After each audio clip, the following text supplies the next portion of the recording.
آج کا سبق ہے جب دبسلیم بادشاہ نے بیدبا یعنی اس کو وید بابا کہا جاتا تھا، اس نے اس کی فرمائش کی کہ تم میرے لیے ایسے دو دوستوں کی مثال بیان کرو کہ جن کے درمیان بڑا اخلاص ہو، بڑے مخلص دوست ہوں، لیکن کوئی جھوٹا مکار آ کر کے دشمنی کرا دے، یہاں تک کہ دونوں ایک دوسرے کے دشمن ہو جائیں۔ تو یہ اس نے مطالبہ کیا تھا۔ تو بیدبا نے اپنی بات شروع کی، اذا ابتلی المتحابان بان يدخل بینہما الکذوب المحتال لم یلبثا ان یتقاطعا ویتدابرا۔ ابتلیا باب افتعال سے ہے، مجہول ہے، متحابان اس کا نائب فاعل ہے۔ یہ متحابان تثنیہ ہے، حالت رفع میں ہے۔ تثنیہ کے علاوہ حالت رفع میں الف کے ساتھ ہوتا ہے۔ محتال باب افتعال سے ہے، مکار۔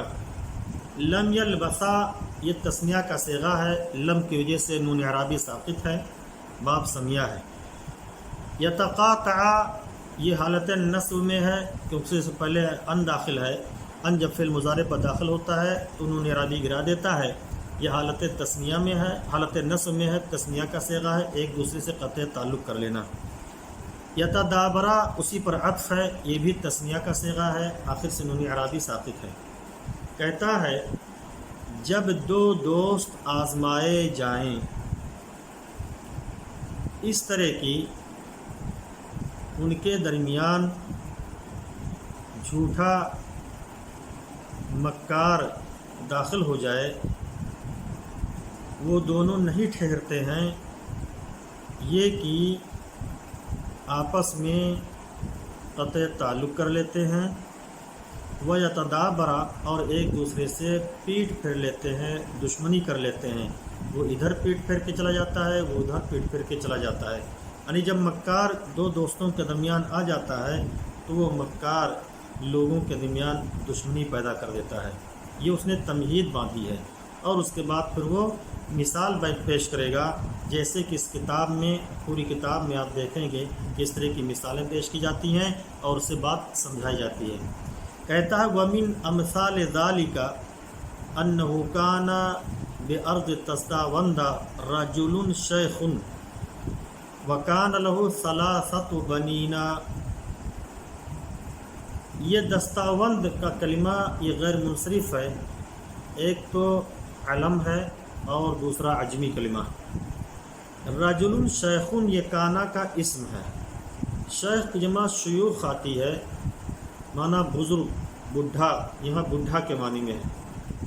ثلاثۃ بنینا آپ نے پڑھا ہوگا 3 سے 10 تک کا جو اعراب ہوتا ہے، 3 10 تک کی جو تمیز ہوتی ہے وہ منصوب ہوتی ہے، نہیں منصوب میں مجموع ہوتی ہے اور مجرور ہوتی ہے۔ بنینا یہ حالت جر میں ہے اور بن ابن کی جمع ہے۔ کہتا ہے کہ اس کی مثالوں میں سے ہے کہ دستاوند کے علاقے میں ایک بوڑھا آدمی تھا اور اس کے 3 بیٹے تھے۔ اس کتاب میں آپ عرض جب دیکھیں گے تو عرض کا ترجمہ آپ علاقہ کیجئے تو زیادہ بہتر ہے، اور اس کی مثالوں میں سے یہ کہ دستاوند کے علاقے میں ایک بوڑھا آدمی تھا اور اس کے 3 بیٹے تھے۔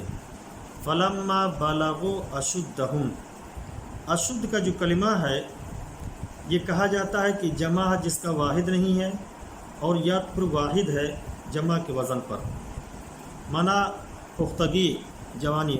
قرآن میں فلما بلغ اشدہ وبلغ 40 سنہ، تو اشد معنی جوانی، پختگی، بلغ یبلغ پہنچنا۔ فلما بلغوا اشدہم جب وہ اپنی پختگی کو پہنچ گئے، یعنی جب اپنی جوانی کی عمر کو پہنچ گئے، یعنی تینوں بیٹے جب جوان ہو گئے اور پختگی کی عمر کو پہنچ گئے، اسرفوا فی مال ابیہم، اسرفا یسرفو اسراف باب افعال سے آتا ہے، معنی ہوتا ہے ضرورت سے زیادہ خرچ کرنا۔ اسی معنی میں ایک کلمہ آتا ہے تبذیر، تبذیر کا معنی بھی ہوتا ہے زیادہ خرچ کرنا، لیکن تبذیر اور اسراف میں تھوڑا سا فرق ہے۔ تبذیر ہر اس خرچ کو کہتے ہیں جو ناجائز خرچ کیا جائے، چاہے وہ بہت معمولی ہو، اور اسراف اس خرچ کو کہتے ہیں جو ضرورت سے زیادہ خرچ کیا جائے، چاہے جائز راستے میں چاہے ناجائز راستے میں۔ گویا کہ اسراف یہ عام ہے بنسبت تبذیر کے۔ تبذیر کی بڑی مذمت آئی ہے قرآن میں، اسراف کی بھی مذمت آئی ہے، ان المبذرین کانوا اخوان الشیاطین۔ تو تبذیر اور اسراف دونوں یہ غیر مناسب ہے، اچھا نہیں ہے اور مذموم حرکت ہے۔ اسرفوا فی مال ابیہم، ان لوگوں نے اپنے باپ کے مال میں بیجا خرچ کرنا شروع کر دیا، یا اپنے باپ کا مال وہ اڑانے لگے۔ جب لوگ جوانی کو پہنچ گئے اور باپ کا مال پا گئے، بلا محنت کی کمائی کا مال، تو وہ ضرورت سے زیادہ خرچ کرنے لگے۔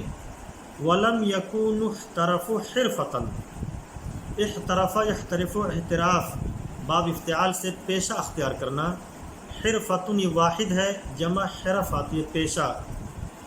کسبہ یکسب کمانا، کسبہ اور اکتسبہ ایک معنی میں آتا ہے، گرچہ بعض لوگوں نے تھوڑا سا فرق کیا ہے، انہوں نے کہا اگر اچھی کمائی ہو تو کسبہ آتا ہے اور اگر بری کمائی ہو تو اکتسبہ آتا ہے، حالانکہ یہ چیز عام ہے، کسبہ اور اکتسبہ دونوں ایک دوسرے کے لیے استعمال ہوتے ہیں۔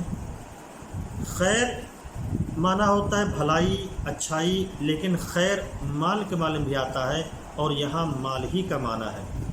وَلَمْ يَكُونُوا احْتَرَفُوا حِرْفَةً، اور انہوں نے کوئی پیشہ نہیں اختیار کیا، یکسبون لِأَنفُسِهِمْ بِهَا خَيْرًا، جس کے ذریعے وہ اپنے لیے مال کماتے۔ بہا میں ہا کا مرجع حرفہ ہے، تو انہوں نے کوئی پیشہ نہیں اختیار کیا جس کے ذریعے وہ اپنے لیے مال کماتے، یعنی چونکہ باپ کا مال تھا بے درے خرچ کرنے لگے، کوئی پیشہ اختیار نہیں کیا۔ اور ظاہر ہے کتنا بھی مال ہو، اگر اس سے مال سے فائدہ نہ اٹھایا جائے، اس کو تجارت وغیرہ میں نہ لگایا جائے تو مال ختم ہو جائے گا، جلدی ختم ہو جائے گا، اور اس کی تفصیل آپ آگے پڑھیں گے انشاءاللہ۔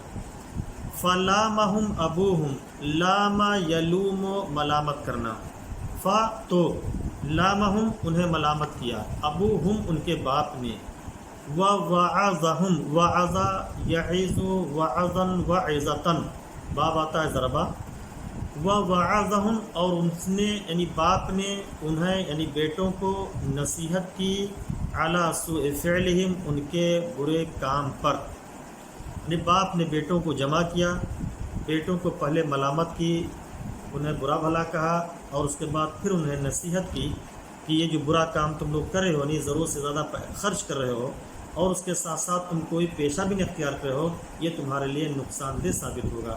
اور پھر اس کے بعد اس نے اپنے بیٹوں سے کیا کہا، اس کو انشاءاللہ اگلے درس میں